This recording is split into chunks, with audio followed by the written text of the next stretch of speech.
Hello! Aujourd'hui on est à Hollywood Studios, c'est le 3e jour de parc et il fait super beau, il fait super chaud, il doit faire 26-27 degrés. Je me suis mise en bébé Yoda pour la journée parce que évidemment on a commencé par Galaxy's Edge. Truc de fou, en fait on est arrivé vraiment à l'ouverture, genre il y avait déjà 1h30 de queue pour Rise of the Resistance, mais sincèrement ça valait le coup. En vrai on a fait qu'1 heure. Il y a un truc qu'il faut noter, c'est que très souvent vous verrez que les temps d'attente ils sont beaucoup moins élevés que ce qu'on vous annonce. Je sais plus si c'était pour Flight of Passage, j'avais marqué 90 minutes, 70 minutes, on a fait 45 minutes et là pour Rise ils nous ont dit 1h30, on a fait moins d'1 heure. Potentiellement pour vendre les accès, les premiers accès, c'est les Lightning Pass et les Genie Plus. On a quand même pris un Genie Plus pour la journée. Le Genie Plus c'est un ticket qu'on achète à 22 $ sans les taxes par personne et qui permet de réserver des Fast Pass pour la journée. On a pu réserver Zigzag et je sais plus ce qu'on a pris d'autre. Si on a pris la nouvelle attraction Mickey Minnie qui a l'air vraiment trop bien. Donc on a pris ça pendant qu'on attendait à Rise of the Resistance. Et vraiment le parc est magnifique.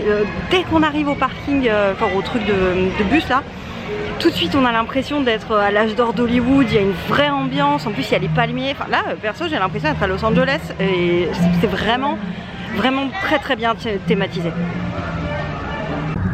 Du coup c'est vraiment trop bien de rentrer par Rise of the Resistance si vous êtes jamais venu parce que vous voyez pas le land avant et genre vous arrivez et c'est comme ça.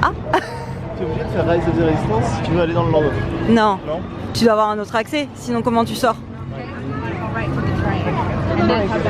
Mais je pense que ouais, rentrer par Rise c'est la meilleure idée. Vous voulez aller par où? À gauche ou à droite?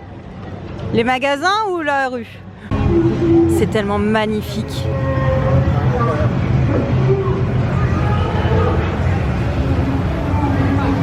Donc là je suis toute seule parce que eux ils sont partis faire la tote et j'exècre, je déteste la tote en tant qu'attraction. Du coup bah évidemment j'ai couru pour ma vie et je suis partie me balader, donc je vais en profiter pour vous montrer un petit peu dans le parc.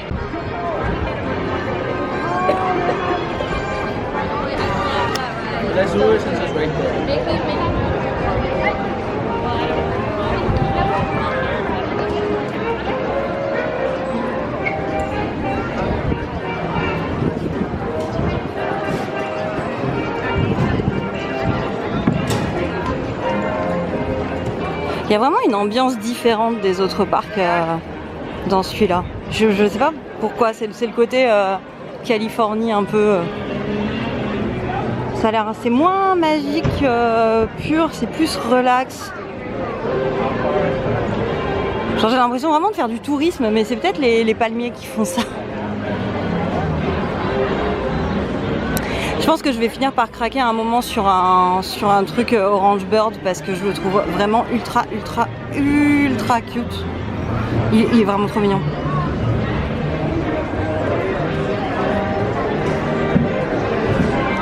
Il y a un truc qui est fabuleux ici, c'est que vraiment les gens ont une vraie notion de l'espace personnel.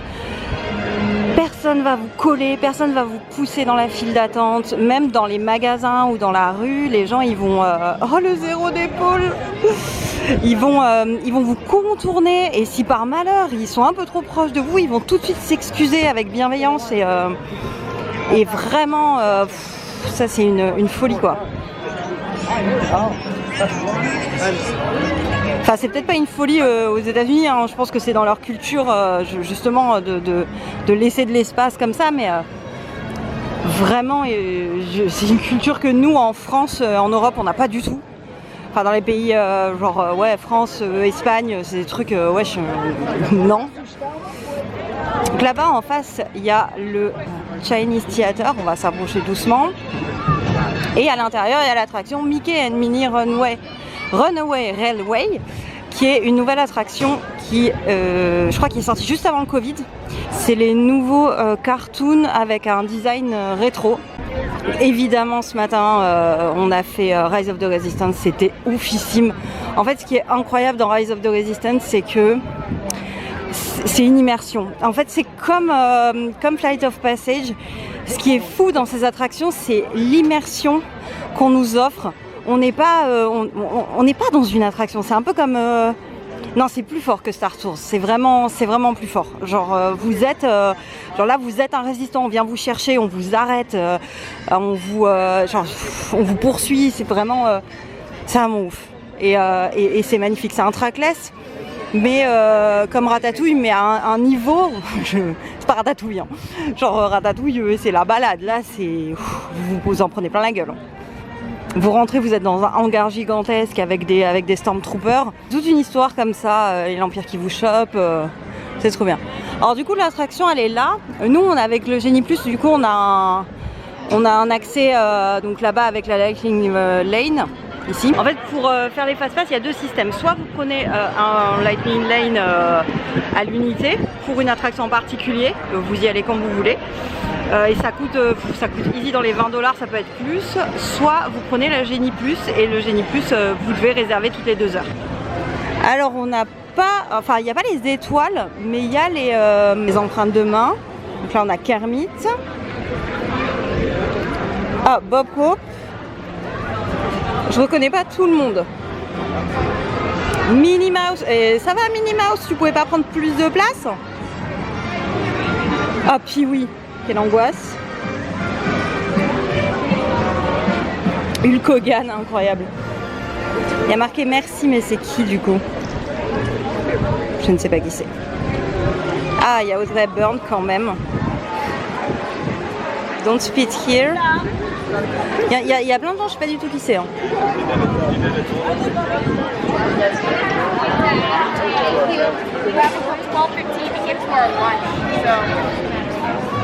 Ah, Mickey Home the House. C'est vraiment magnifique le Chinese Theater. Je sais pas si celui de Los Angeles il fait cette taille du coup.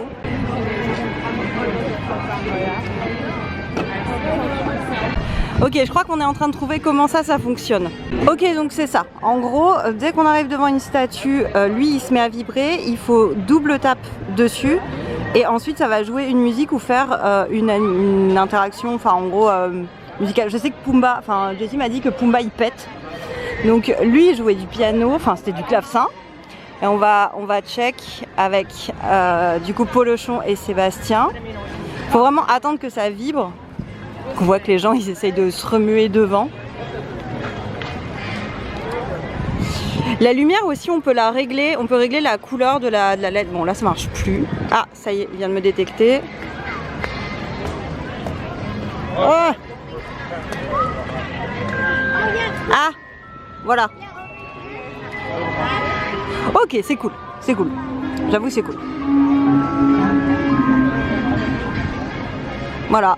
Donc chacun a, là c'est de la musique, mais certains c'est vraiment genre ils doivent parler ou par exemple Pumba il pète. Voilà, on est content. On a une statue qui pète, on a payé ça $50.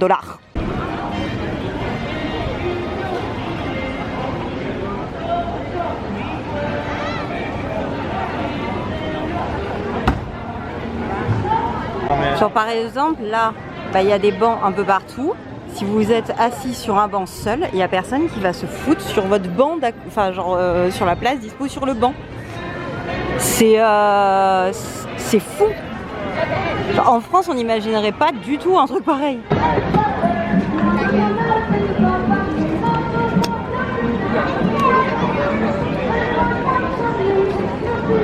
Du coup là on va aller faire une attraction Cars, donc on va bien voir ce que c'est. Ce qui est sûr c'est que c'est pas l'attraction qui est tirée de Test Track là et qu'on peut faire, parce qu'elle est que à Carsland qui est en Californie. Mais je crois que c'est une animation avec Flash McQueen, ça va être marrant. Ah oui, et pour ceux à qui ça manquerait, ici ils ont toujours le Rock'n'Roller Coaster Aerosmith. Alors j'ai trouvé Cruz Ramirez,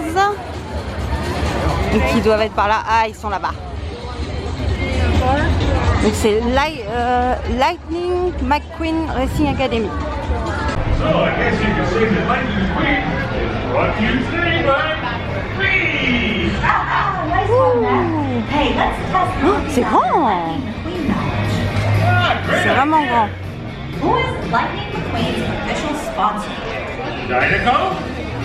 Faut qu'on trouve des places. Juste après, on est allé manger dans un drive-in où on pouvait manger dans des petites voitures et il y avait des films des années 50 qui étaient diffusés et c'était la dernière chose que j'ai fait ce jour-là parce que j'étais trop crevée. Du coup, je vous retrouve au prochain vlog. J'ai pris un verre spécial.